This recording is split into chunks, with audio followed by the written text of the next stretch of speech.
What it do, y'all? Welcome to the BreadTuckLegacy podcast, man. Y'all know what this is, man. Today's a very special edition, man. This is boss talk right here, man, because we, as black men or as men, period, we got to make sure our families are taken care of, man. We can't just be leaving them, a bunch of memories. That's cool, but, man, we got to make sure that they set up, man. But I have a very special guest, man. I went to high school with this brother, man. Polley, how you doing, my brother? Doing good, man. What's up? Man, good to see you, man. I walked in the office, man. I looked up, man. You got skyline pictures of downtown. You got your own office. You bossing up, man. How you feeling? Man, putting in work. It didn't all start like this, but you put in enough work, enough dedication. You level up, and so there's definitely a lot of grinding and a lot of hard work behind what you see.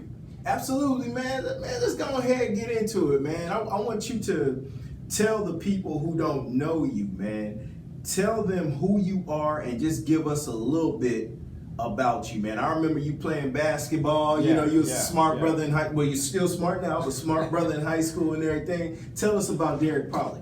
Well, after high school, I went to Virginia to get my degree. I got my degree in business management, minored in finance. While I was there, I was supposed to come back home to Houston, but met my wife.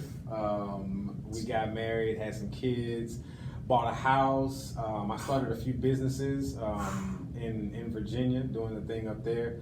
And so after that kind of settled down, I was approached by a financial advisor. And so he started asking me some questions that I really couldn't answer. What would happen to your family if you were to pass away? Do you have anything planned for your children's college if you were to pass away? Do you know how much you need to save for retirement? And I'm sitting there thinking, I got it going on. I got my degrees and my businesses, and I'm thinking we flourishing, and I couldn't answer any of those questions with a straight face. Here I am, a father of four, saying that I'm trying to do the best, trying to be a good steward for my family, trying to be responsible. But at the end of the day, if I were to be hit by a truck, my family wouldn't know where their next meal was coming from. They wouldn't know if the house was going to be paid for. They wouldn't know if they'd be able to go to college. My wife wouldn't know if she had to go back to work. All these, so I was like, okay, there's a piece of this game. Now, I minored in finance in college. Didn't learn much about personal finance. We learned about how to get corporate finance, how to get financing for businesses, how to raise money, how to read the books, how to do a profit loss statement. Didn't learn how to do personal finances, how to manage the cash flow of your house, and to know how much what is your number, what is your living number, what is the number you have after your expenses and after you subtract your expenses from your salary. What is that number? That's your living number. People get caught up on their salary number, but how much does it take to run your household? What's the cash flow of your household? We got cash flow of businesses. We understand how important that is. What's the cash flow of your household? What does it take to keep you in the black, in the positive, in your household? Figuring out these numbers and understanding that, okay, now I didn't come from a lot of money in my family, so that means that I have to do something different than what the past generations did. Absolutely. And my family didn't talk about money. They didn't talk about finances. We didn't talk about 401ks. We didn't talk about retirement. It was, just kind of figure it out as you go. So now I'm understanding that this is a literacy problem. Like, I literally don't understand what they're talking about. This is a whole nother language, financial literacy. Being able to understand how to improve your situation using financial tools as vehicles, using money as a tool. Money is a tool, being able to understand that money is a tool. So anyway, I got sidetracked. But after he approached me with all those questions, I was so curious about it and kept pressing him about the information. He asked me if I wanted to become a financial advisor. I was like, man, I never thought about it. It sounds interesting, but the more I got into it, learning how to plan for my family, learning how to plan for my retirement, planning for my kids going to school and my daughter and everything that we wanted to do, I was like I really noticed I had a passion for it. And so I wanted to tell everybody, you know what I'm saying? Like, as soon as I felt like I was given like a secret key or something, I wanted to let everybody know, but everybody didn't want to know. Oh man, that's the toughest. I'm gonna let you go, but check this out, man.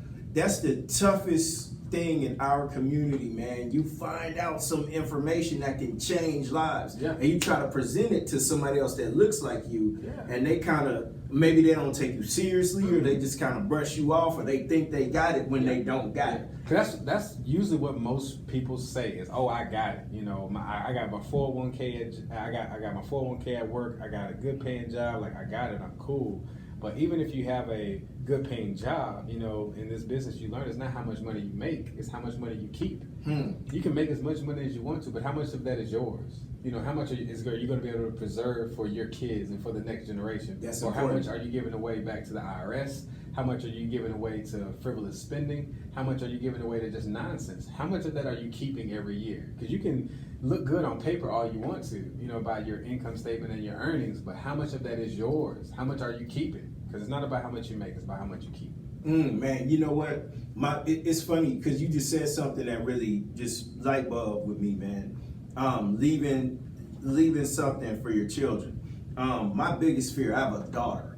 My biggest fear is that I don't handle my business, and now she has to depend on some old random fly-by-night cat that only wants to take advantage of her, you know, take advantage of her body, manipulate her, and she feels like she has to do that to live. Let me make it real for you. This is what I do. I've been doing this for years. Unfortunately, people sit right in those seats, right there, and their husband has passed away, their brother, their cousin, somebody has passed away. Without the proper planning, unfortunately, most women feel pressure to have to remarry in order to survive. That's a fact. Most women, after their husband passes away, if their husband did not set them up financially, feel pressure to remarry, not for love, but just to survive. So picture that when we're sitting there trying to have the conversation, when I'm telling the young husband, okay, imagine this scenario, you've passed away, you're not there.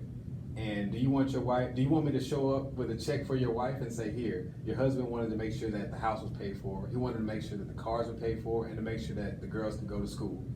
Or do you want me to show up to your wife and say, you know, we did not have the things in place to have a plan? Unfortunately, you're gonna have to figure out, you're probably gonna have to sell your home. You're probably gonna have to go back to work within 2 or 3 weeks. Not even gonna have time to grieve. You know, so these are things that people don't take into account, but that's what we're here to help you think that through. It's worth every penny that you pay for your wife to have that peace of mind, to know that she can stay in her home, to know your kids can stay in their bed, to know that they can take the time to mourn, that she doesn't have to go out and risk going back to work and messing up and doing all this other stuff. She can take time to allow her emotions to gather after losing her soulmate. That's what you're providing. That's the stability that you're providing when you cover certain basic elements of financial planning. And so once I started, this isn't for me. Me doing financial planning isn't for me. It's to make sure that my wife and my children and everyone else that I care about, to make sure that they're taken care of when I'm gone. That's powerful. That's powerful, man. That's good. I have a question, man. Before you got into the financial literacy space, I heard you say that you had another job. Yeah. What was that job? Well, I'm an entrepreneur by nature. Okay. When I graduated when I graduated college, I had a business professor that asked the question. He said, if money were not an issue, what would you do? Like, what job would you do? And I've always had a passion for basketball, like you said. I've always had a passion for business, so I wanted to mix the two, and I wanted to start a professional basketball team in the city that I was in. And so I did that. I did the homework. I reached out to the ABA, the Dr. J, and everybody used to play in. I reached out to the CEO of the ABA, and I asked the criteria for purchasing a franchise. And he gave me this list of things that I had to do on top of the monetary cost, which was about $25,000. So I had to put that deposit down to reserve the area so nobody around me could start a team. Then I had to do a feasibility study to make sure that Lynchburg could support a professional team, you know, with the type of attendance and different sources of revenue that we needed. So did that. Then I had to go around and raise some more money, get some sponsors, you know, get some people to get on board, and went around, sat in the executive board meetings and sold them my dream, let them know what I was trying to do. Ended up getting the sponsorship that I needed, and did that for 5 years. I had a professional team in Lynchburg, Virginia, in the ABA, American Basketball Association. And the two things I got from that: one, we were able to help 14 players get contracts overseas. Wow. So they could continue their basketball career and increase their economic footprint because they were making a lot more money there. And number two, we did 600 hours of community service in the city of Lynchburg, from after-school programs, nonprofits, fairs, events, whatever they asked us to do. That was our mission, to give the players a platform to elevate their game and to give the city of Lynchburg community service and be an impact in the city. Oh man, wait a minute! I gotta respect your game real quick, man. My boy Derek Polley said he was Ice Cube before the Big Three, man. My boy said he went and started his own team, bro. Man. When I say I was trying to do it big, we had play-by-play commentators. You know what I'm saying? We were taking trips on buses. We had official jerseys home and away. We had fan clubs. We had dance teams. We had concessions. You know, I did it to the biggest capacity that I knew, and I had a lot of fun doing it. A lot of ex-NBA players actually came out. Ralph Sampson, he was playing for the Houston Rockets. He was at my game. He was at my first home game. He came out and talked to the players before the game and stuff like it was a lot of me and it was a lot of God. It was a lot of things moving around. So I'm grateful for that time and experience. But starting that team in business introduced me to the community of Lynchburg and other Virginia, really, because I started getting some statewide attention because we were playing other cities. And that was kind of my introduction to community and society. Let me ask you this: Did you have a dream like a lot of us had the dream to go to the NBA? I wanted to be Allen Iverson. Yeah. We were the same height. I lack the skill. I ain't gonna lie. But listening to what you said, you had a dream to go to the NBA, like a lot of black youth. Didn't make it for whatever reason, so a black man started his own team. How you feel, man? Yeah, it was passion. I had the passion for it. I tell people, if you want to be an entrepreneur, you better be passionate about what you're doing. Because if you have hard days, only thing that's going to get you through a hard day is your passion, is your love, the absolute love for what you're doing. Because if you don't have passion for it, you're going to quit. That's why a lot of people quit early on. It's because they don't have passion or love for what they're doing. And you hear the term, use basketball, don't let basketball use you, or whatever sport it is. This is another way that you can use your passion for something. And when I would go and speak to kids, they would always ask, hey, what do you do with the team? Especially our culture, our kids, like, what do you do with the team? Do you play? No, I don't play. Do you coach? No, I don't play. What do you do? What'd you do, Derek? What'd you do? I started the team. So to be able to break that down to a 7-year-old who's really trying to understand, all I see is players and coaches on TV. I never see a owner or a founder or a CEO. So they've never seen that in person to understand that they have the capability to be that themselves. Representation means a lot. Absolutely. So to be able to understand, for the Chicago Bulls organization, they only have 12 spots on that roster. But they have over 3,000 jobs in that arena that you can tap into because you have a passion for basketball. They need graphic designers, they need marketers, they need salesmen, they need season tickets. It's so many things you can do with that passion. And it could be for art, it could be for whatever your passion is. Don't just think it because you didn't make it to the top stage, you can't apply that and use it in another way. Because my passion for basketball introduced me to becoming an entrepreneur, which opened up so many other doors to have me sitting in some of the seats where I am now. So never take, oh man, I have this skill or this talent, but never did anything with it. You never know. I would have never guessed in high school when I was 26 or 27 that I'd be starting a professional basketball team. That's crazy. The way that it happened, somebody proposed a simple question. If money wasn't an object, what would you do? So every time I go out and speak to kids, every time I go out and have any type of crowd or anybody listening, I always ask that question because that one question changed my life. Because I looked at it from a lens not from monetary or what I don't have. He took that away. He took that excuse away. And he said, if money wasn't an issue, what would you do? Man, I gotta respect that because it's not like, because when you think about entrepreneurship, man, you didn't say, man, I'm gonna go sell some flat tummy tea or I'm gonna start a t-shirt business and no disrespect to these are still entrepreneurs. That's still a grind. I'm gonna start this basketball team though. Yeah. And whoever, this is gonna be with it. We got home and away jerseys, we played it, and some of these boys gonna play overseas, man. Shout out to that, man. Man, that's the best feeling when I see this team started in 2011. I still have players in France. I still have players in South America. I still have players in Greece, Macedonia. they taking pictures in hot tubs in Iceland. You know, they getting carried on shoulders in El Salvador. You know, they're getting life-changing experiences, especially the guys from Lynchburg. They got to go travel the world, and they came back to Lynchburg and brought all that culture and experience and all of that back to Lynchburg and said, hey, I was a professional basketball player. I went and represented my country and Lynchburg and all this other stuff in a whole different continent. And now they're bringing all those experiences back and telling the kids that they can do it too. So that is more powerful to me than any, you know, money or any, like being able to see these guys that were not sure what their next step was going to be able to become a professional athlete in a whole other continent, and then come home, you know, and share that with their community and be a part of other kids out now. They're doing camps and they're showing other kids what they can do to get connected overseas. Man, that's the pay for me. Like, man, because when you think about it, man, that's part of your tree, man. I'm a related in rap terms or whatnot. You got Biggie. From his tree came like Jay-Z, and from the Jay-Z tree, you got like Fabulous and, you know, a bunch of other rappers that fall up under that tree. You know, same with Kanye, Drake, Travis Scott, whoever. Yeah. On this Derek Polley tree, people may not look at it and maybe, you know, see how much this makes sense, but fam, you got players up under you, and that's because you started this league and you provided a platform for these players, which spawned off to them going overseas and everything. That's major, fam. Yeah, the first call I got was from Iceland. You know, and I'm sitting there, 27 years old. A phone rings from Iceland. Hey, is the CEO around? Is this Derek Polley? You know, I want to talk to you about one of your players.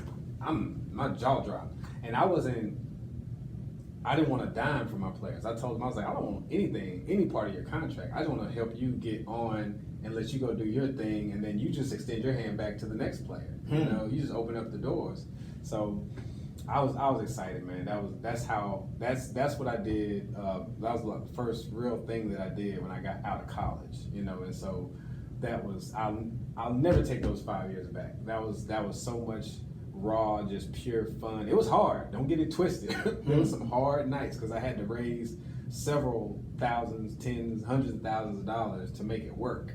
And there's no how to start a professional basketball team for dummies book out there. You know, so you had to be quick with it. You know, you gotta learn and adapt.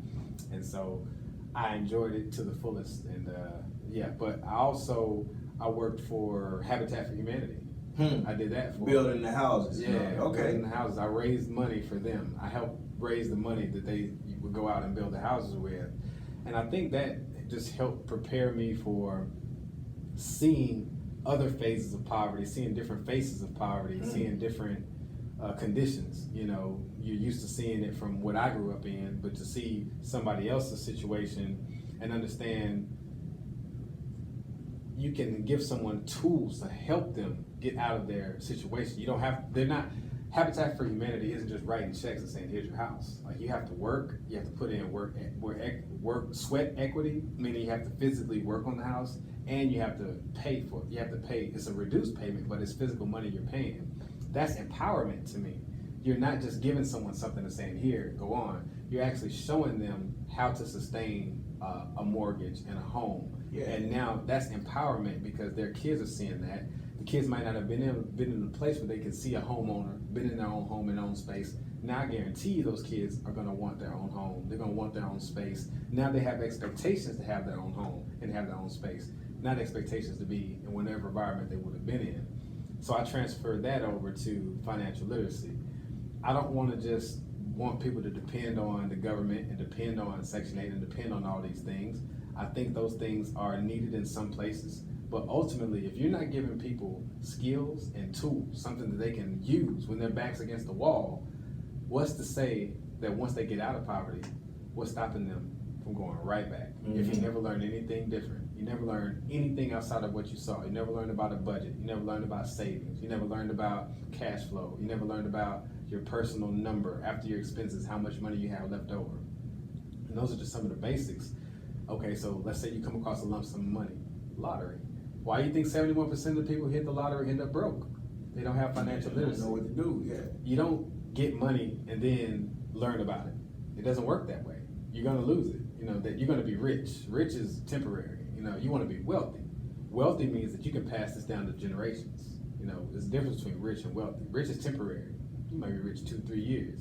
Wealthy, that's hundreds of years. You know, you're passing down. You're looking forward to your great grandkids with wealth. Rich is not. It's not going to sustain itself.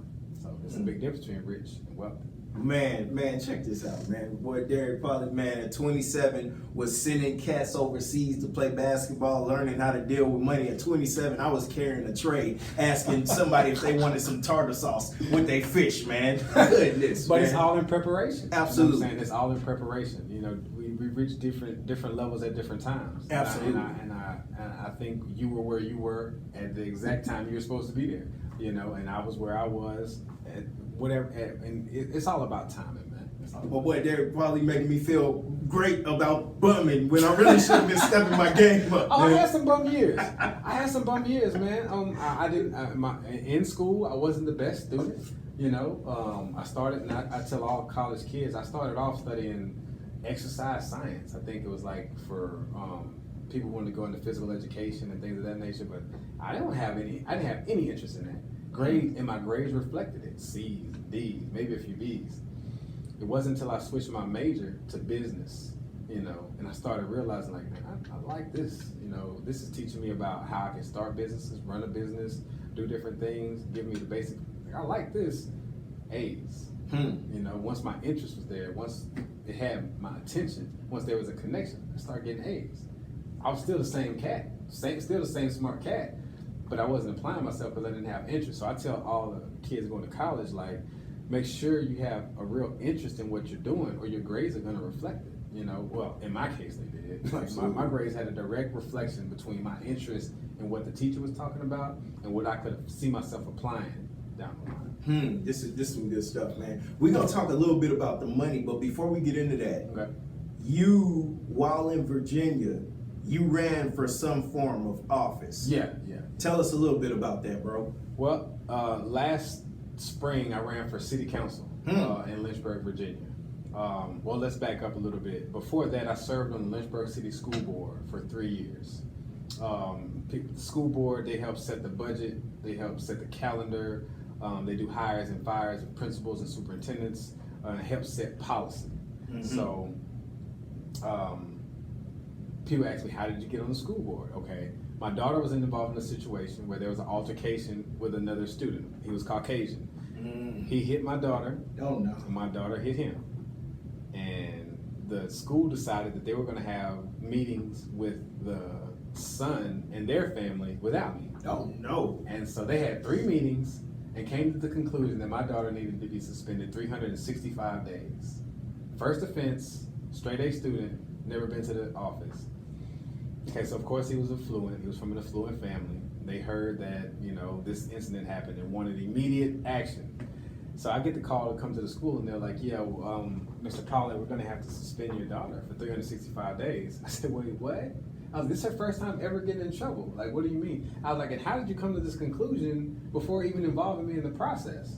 So I had all these questions, and I could tell they were getting irritated by what I was saying. Then they just tried to shut me down. They were like, there's nothing we can do, Mr. Polley. It's policy. There's nothing we can do, Mr. Polley. This is policy set by the Lynchburg City School Board. I said, Lynchburg City School Board? I was like, who are they? And they were like, well, they're appointed by the Lynchburg City Council. Okay, so you got a group of people that appoint another group of people that can set this policy. And so I went and did my research on the Lynchburg City School Board and how to become a part of it. Actually, my wife encouraged me. She said, you know what, Derek, you need to go down there and you need to find out when the next school board elections are or the next appointments are, and you need to put your name in the hat. I was like, babe, I really just want to get this situated for our daughter first, you know what I'm saying? And then I'm not really trying to start no big mess. I'm just trying to get but she was like, it's a lot of children that this happens to, especially black children that get suspended 365 days. And imagine if you weren't there to fight for her, she can't go to school for a year. What would we do? She was 8 years old. What do you do with an 8-year-old for a year not being in school? Oh man, that's crazy. That's a crucial time. Reading, math, all these different things, fundamentals for a year. You think that's the best solution? You think this is the resolution to this issue is for my daughter to miss school for a year, and they stuck with it. I said, okay. Just so happened, and this is crazy how timing works, the next appointments for the new school board members was the following week. So I got off work, I went in my work clothes to the interviews, because they do interviews where they ask you all these questions trying to feel you out if you'd be a good fit on the school board. And I didn't hold back. I let them know how I felt about issues. They asked me how would I respond to certain things, and lo and behold, I was selected. I was appointed by Lynchburg City Council to join the school board. Okay, and so me not knowing much about politics at the time, I did not know that outside people looked at school board as a stepping stone to the city council. So the whole time, people on the outside were thinking I joined the school board because I wanted to be on city council. But I joined the school board to protect my daughter, straight up. I'm saying, I tell anybody, now I ended up doing a lot of other things for other children and setting policy that way, but I joined the school board to protect my daughter. And so me being on the school board exposed me to local government, because you have $100 million. The school board was responsible for $100 million.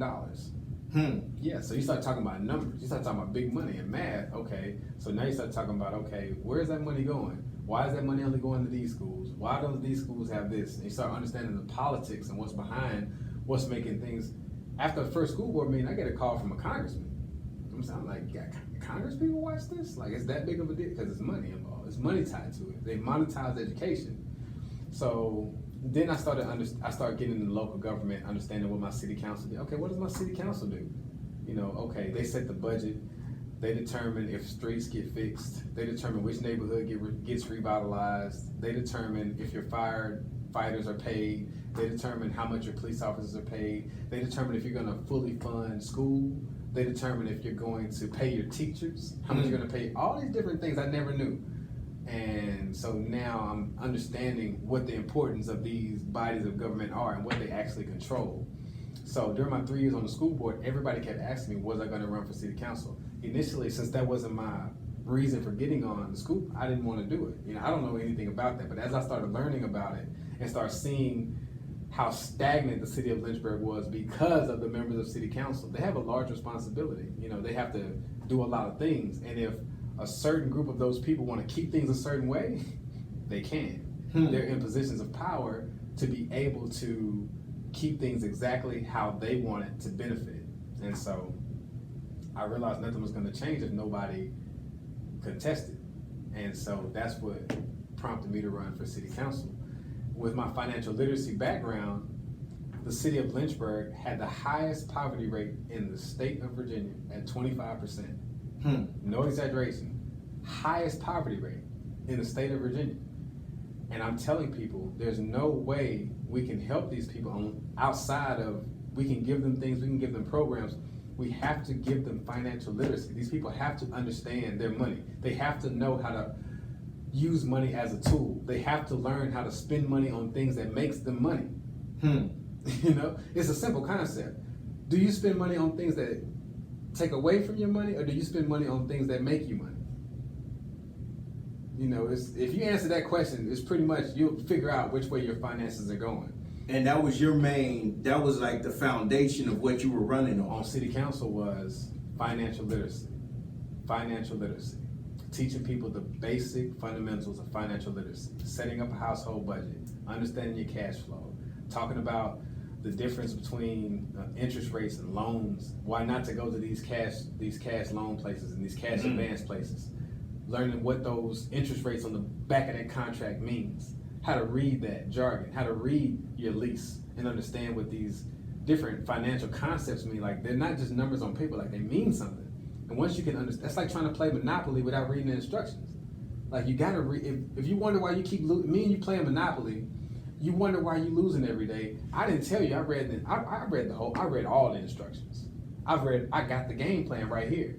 So even if you're mirroring me and what I'm doing, but don't know why you're doing it, I'll always be 2-3 steps ahead. I'll always be able to buy more property than you. I'll always have an advantage and upper hand on you because I've read the book. Financial literacy is just reading the book on how to play the game of money. That's all it is. It's like, they're not like the stock market. Nobody's guessing about what's happening in the stock market. These things have been predicted 18 months ago. They've been predicted 36 months ago. They're telling you, they told us what the stock market was going to do this year when Trump got in office, and it happens. But we're not paying attention to these trends. We're not taught to gravitate towards these things. Oh, math is hard. It's not. It can be challenging, like anything else, like running a mile in under 4 minutes. You know what I'm saying? But it can be done. So once we train ourselves to not be intimidated by some of these concepts and understand how to use them to our advantage, man, we're going to change our whole economic situation as a community. But it's so much information that we have to catch up to, you know, because they're already planning, other communities are already planning for 2040. They're already planning for 2050. We're still trying to put together 2019. And we already 7-8 months deep into this thing. And so that's the difference, you know, getting ahead of some of the trends, getting ahead of some of these companies that's blowing up. You know, right now, popular stock people want to invest in is marijuana. You know, people want to jump on the marijuana and stock, you know. People knew about that 3-4 years ago. I've been reading about that in the money magazines, the finance magazines. They've been talking about that for a while. So if you get involved with if I can remember Michael Jordan's stats from 1998, and I can recite all of Tupac's lyrics from Brenda's Got a Baby, I have the intellectual capacity to retain information. What information am I choosing to retain? That's a jewel right there, man. Man. Let me say this, Derek Polley. It's 3 things I caught within your whole soliloquy, man, and that was fire. One, you need a good woman, because good women are gonna see things that you can't see in the moment. Sometimes we be here, but a good woman be like, hold on, man, you need to make this move because this and this and this will happen. And you get in there, then this and this and this happens. Definitely. 2, you was Jay-Z before 444. You was trying to get boys on financial literacy back in the gap. Oh man, when I go back and look at my social media, I've been trying. You know what I'm saying? I've been trying just 1 like. You know what I'm saying? 2 likes, you know what I'm saying? And it's okay. I understand I can't do it expecting an applause. I can't do it expecting gratification. I have to do it knowing that hopefully I'm planting a seed somewhere with someone, and I get a message just like you messaged me. Different people hey, I saw what you posted about that. Could you go into a little more detail, or could you explain to me how that works? And that's all I'm trying to do. So it isn't for everyone. Everyone might not like it, but I get a message from somebody in North Carolina that said, hey, I'm about to roll over my 401k. Do you know anything, any options? You know, and that's how I know what I'm doing is purpose, impactful. You know, because it's not going to be for everybody, but if one person grabbed a nugget from that post and picked up the phone and Googled some stuff, and now they're inquisitive about how, you know, to get into the zero tax bracket, or how to make sure they're keeping the most of their money, or what's the best way to cash out or roll over whatever the case is. Like, I've got them on that mind track, not to think that, oh, whatever happens, or, you know, whatever goes. No, take advantage, take control of your finances. I love that, man. I love that. And 3, man, look, y'all playing with my baby in school. Oh. I'm coming up and I'm letting you know what's happening. And not only am I gonna let you know what's happening, I'm gonna jump on the school board. So now y'all gotta deal with me all the time. It went from, they treated me like the small man on the pole, you know, wouldn't invite me to the meetings, having all these other closed sessions and all that, to 3 weeks later, I was on the school board. So I went from that, you know, that guy, that dad, that angry dad, they kept using the word insubordinate to describe my daughter. So, you know, I shut that down real quick. Insubordinate? My 8-year-old buttercup? Like, I know you did not play them just, games. I know you didn't. No. So they had me as angry black father, dad. That's the picture that they had me painted in. And so I had 2 other children at that school.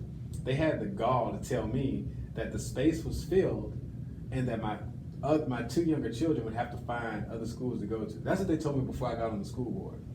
Fast forward 3 weeks, I get on, they announce that I'm on the school board. The principal overnighted, she UPS'd me the applications for my kids to go to school there, you know, the following year. So the story changed from, we don't have enough room for your kids to go here, to her personally overnighting me the applications to make sure that my kids got into her school, because she knew what time it was.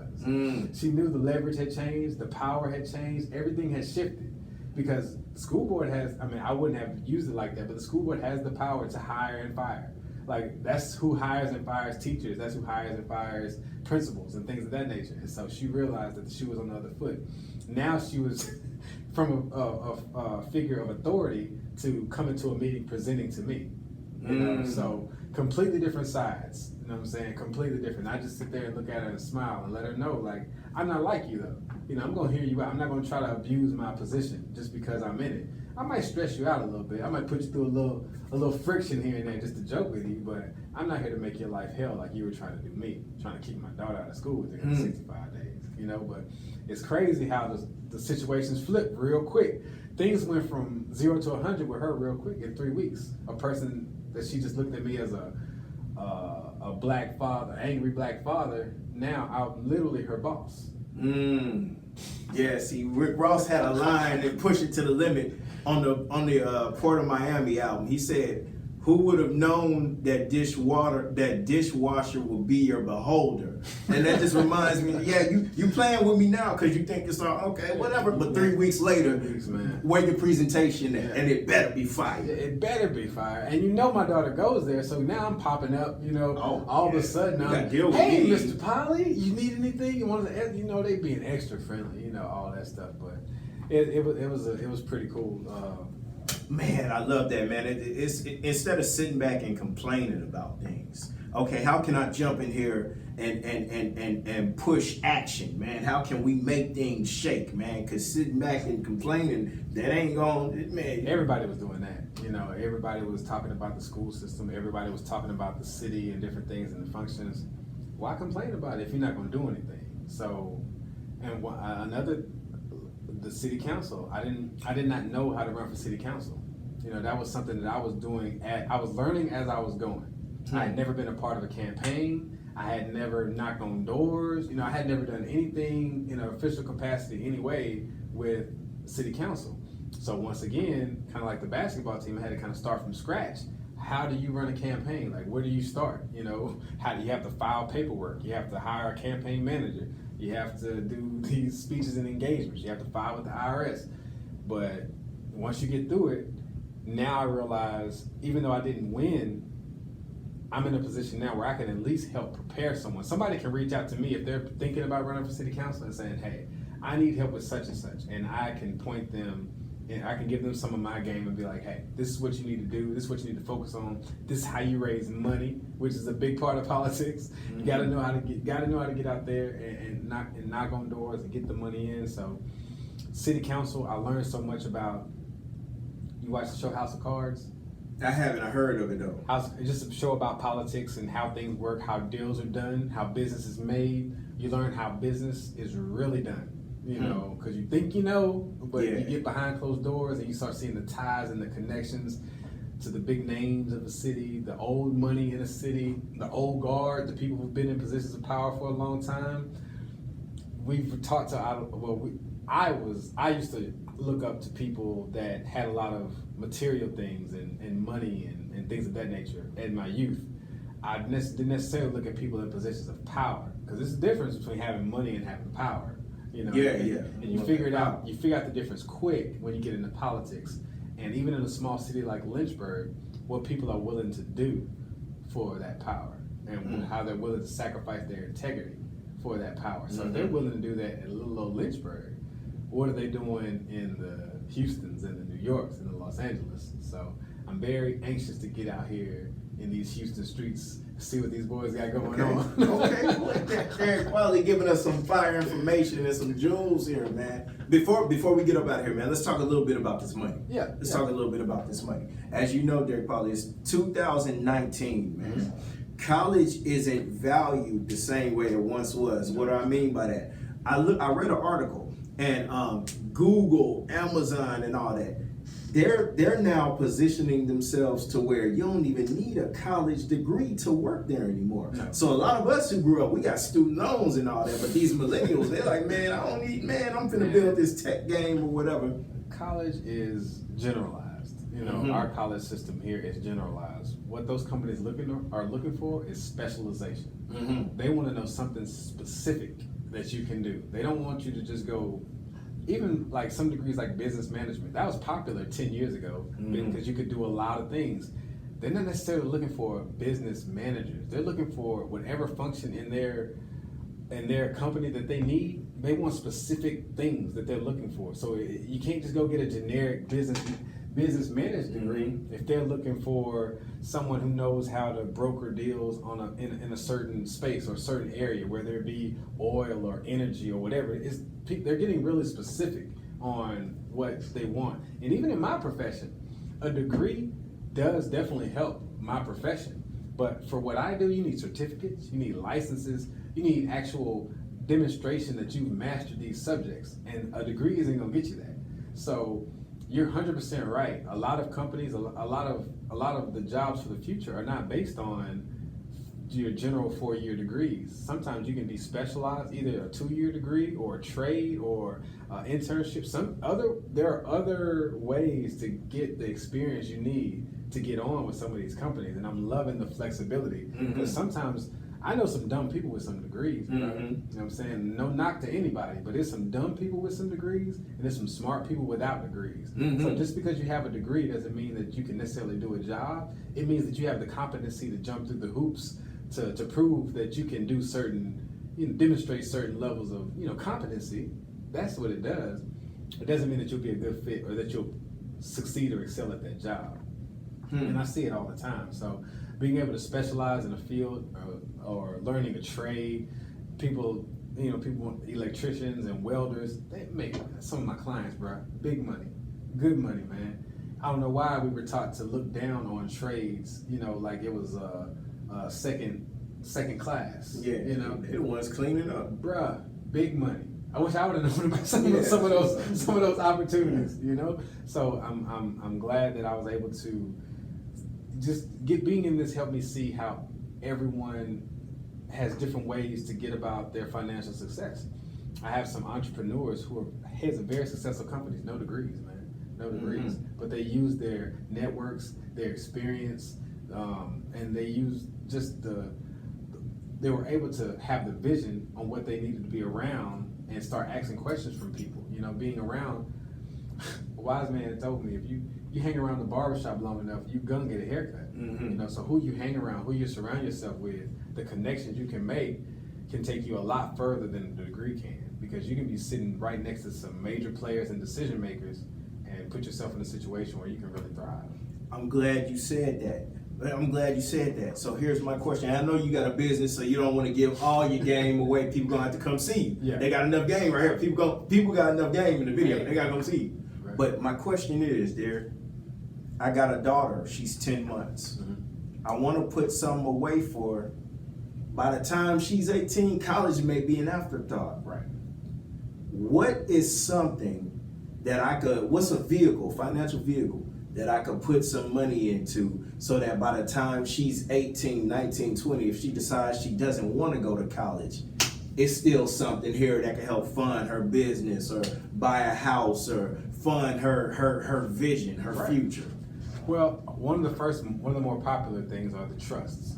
Being able to set up a trust for your daughter, just making sure that money that you're setting aside, since you don't want it to be tied necessarily to education. So normally that would be a 529, but we kind of had that discussion. That wasn't what you want to do.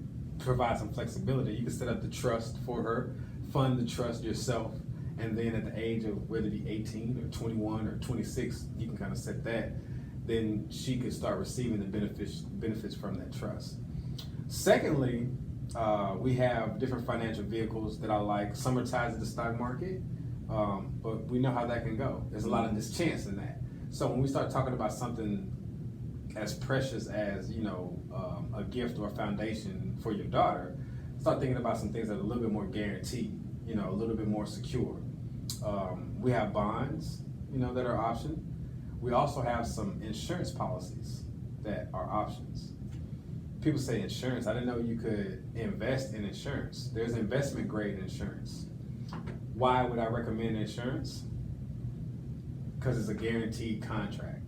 So no matter what happens with the stock market, no matter what happens anywhere with anything else in the financial world, you have signed a contract, a financial contract between the life insurance company that says no matter what happens, if you pay into this financial vehicle every month, every year for the next 18 years, based on the principles of compound interest. For those, compound interest simply is, a way to have your money grow a lot faster than simple interest. Simple interest is just making money off the money. Compound interest is making money off the principal and the interest. You know what I'm saying? So it'll grow your money a lot faster. Compound interest, and we'll talk about that maybe on another when we have more time. But y'all remember that. Google it. Compound interest. It would change your life.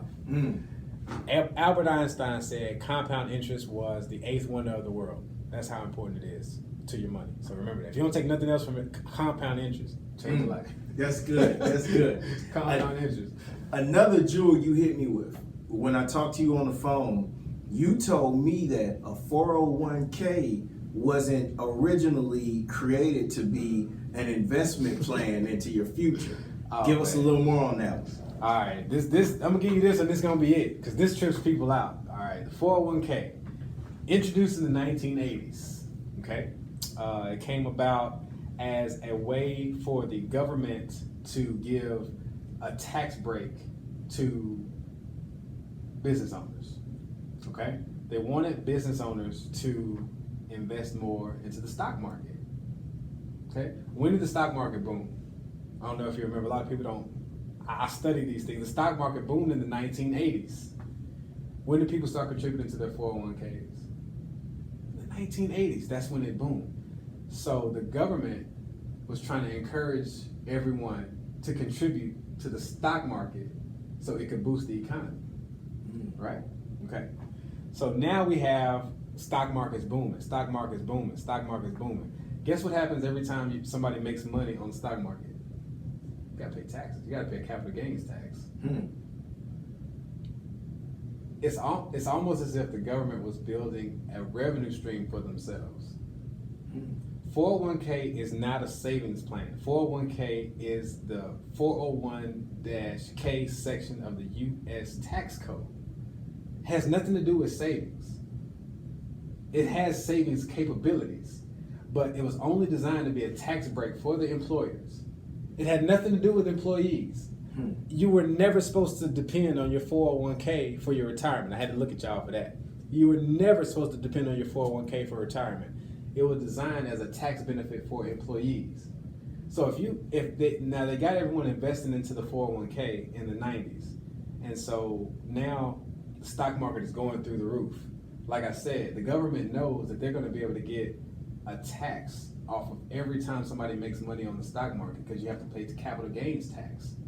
All these things are long-term streams of revenue for the government, in my opinion. I'm no conspiracy theory or nothing, but it's just no coincidence the year that they get everybody to invest in the stock market, or the decade they get everybody to invest in the stock market blows up.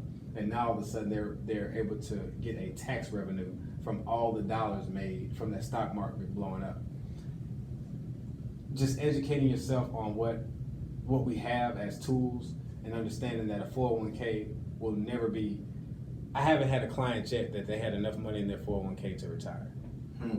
Yes, it says it right there. A simple equation. What age do you want to retire? 65. The average life expectancy is 90. 25 years. Let's just take a round salary, $50,000.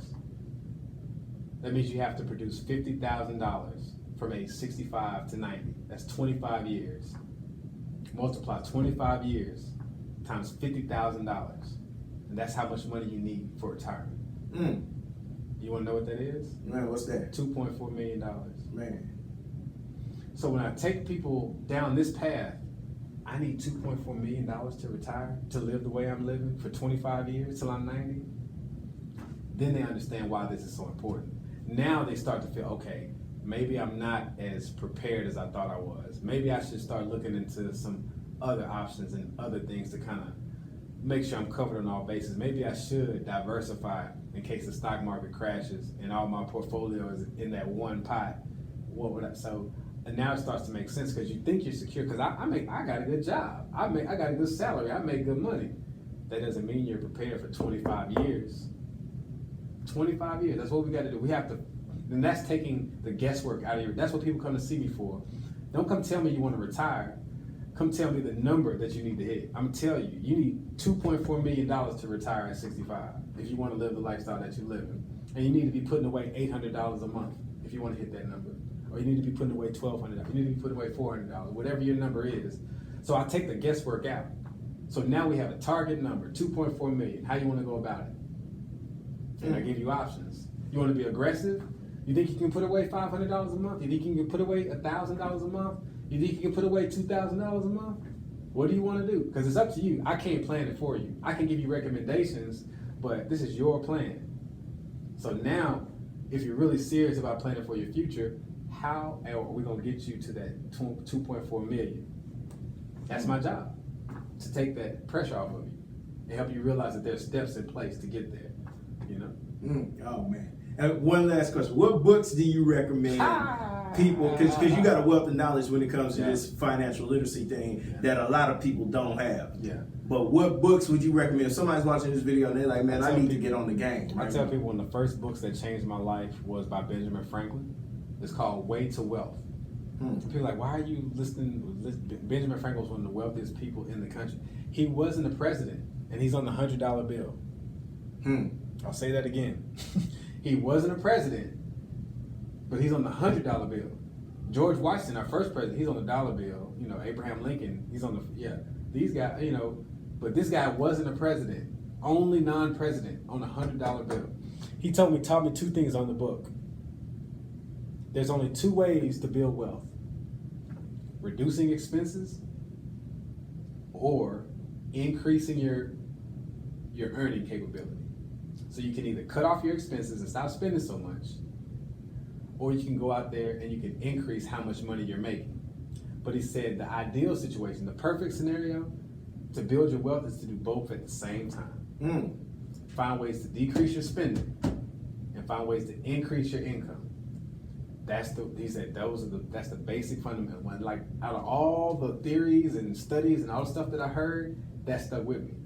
Like, it's kind of simple to a certain extent. Decrease your expenses. Do I have to go out to eat 5 times a week? Do I really need every pair of shoes? Is that cable bill? Whatever it is, find ways to cut and trim. Most of my clients, and they tell me like, Derek, I really want to work with you. I don't know if I got the budget. The first thing they say, I don't know if I got the budget. I'm like, okay, do me a favor. Go print last month's bank statement. Just do me a favor. Just highlight everywhere that you ate. Just highlight everywhere that you ate on your last month's bank statement. And just do me a favor. Just look it over and then add it up. And most people, several hundreds of dollars. Several. Even people, you know, not making that much money, still going out and spending several hundreds of dollars. I start on food. There's other areas, clothes, and I start on food. That's usually one of the biggest temptations throughout the day. Stop and get it. I might go to 7-Eleven, you know, swipe one time. You know, I might go to wherever you go, everybody got their spot, you know, their thing that they go to. But have you looked at in a month, how much do you go there? How often do you go there? And then compare that to that $2.4 million that we got to get to. And is taking away one of those times out to eat worth helping you get to that 2.4 million? Because if it's worth it to you, then we can work together. But if it's not, I can't make this important to you. You know, so once I gauge if it's important to that person, then we can move forward. Because they tell me they want to plan for retirement. Okay, well now don't say retirement. You need to plan for 2.4 million. And I'm asking you, can you cut out these 1 or 2 meals a week or whatever else you got doing to have a nice contribution every month to something going towards that 2.4 million? And so it helps you look at it differently. And it's really simple. Either they do or they don't. You know, I can't make it important for you. Either that 2.4 million is important and we're gonna get rocking and rolling, or it's not, and you're gonna be dodging me and avoiding my call and, you know, making up excuses and da-da-da-da. And I used to chase people when I first started. Like, I can't chase anymore because there's other people out there that want to do business with me. There's other people out there that want to get to that 2.4 million. So I'm going after them because that's where my skills are be best utilized. Man, fire conversation, fam. I appreciate you. Yeah. I hope people watching this see how important it is. Because, like man said, man, we can't make this important to you, man. Can't make it. We can't make this important to you. Not in the making business. My grandma used to tell me, I'm not in the making business. I give information, I make recommendations, and the decision's up to you. I don't even like being called a salesman. I'm not here to sell you anything. 2.4 million. Is it important to you and your family? How important is it to you? That's incredible, man. Tell the people where they can reach you and all that before we get up out of here, man. Yeah, I'm Derek Polley. I'm a financial advisor. I'm located I work for the Edwards Financial Group. We're located off the Southwest Freeway, 7322, Suite 609. My cell number is 434-420-0712. You can hit him up. You can hit me up. Derek Polley 8 on Instagram. I give financial tips. Derek Polley's Financial Planning. I give financial tips. You can send me a message, hit me up. I'm here. Anybody that wants to learn about money, learn about investing, learn about planning for your future, your kids, we're here to get it rocking and rolling. So hit us up. If that 2.4 million is important. If it's not important, don't hit me up because we're wasting time. But if that 2.4 million is important, let's get it rocking. Absolutely, and all that information that's gonna be in the information box. So if you watching this video, you'll see it below you, and you can contact this man and get that 2.5, man, that 2.4, man. But y'all know what it is. It's the Bread Tuck Legacy podcast. I'm Bread Tuck Rob, man. Y'all go grab my book, Defeating the Struggle: Journal Entries of a Conqueror, on Amazon right now. That supports my daughter. And my daughter, daddy gonna make sure that Nyla gets hers. I ain't gonna lie to you. But y'all know what it is, man. It's the BreadTuckLegacy podcast, man. Y'all take it easy. God bless y'all. Appreciate you, fam.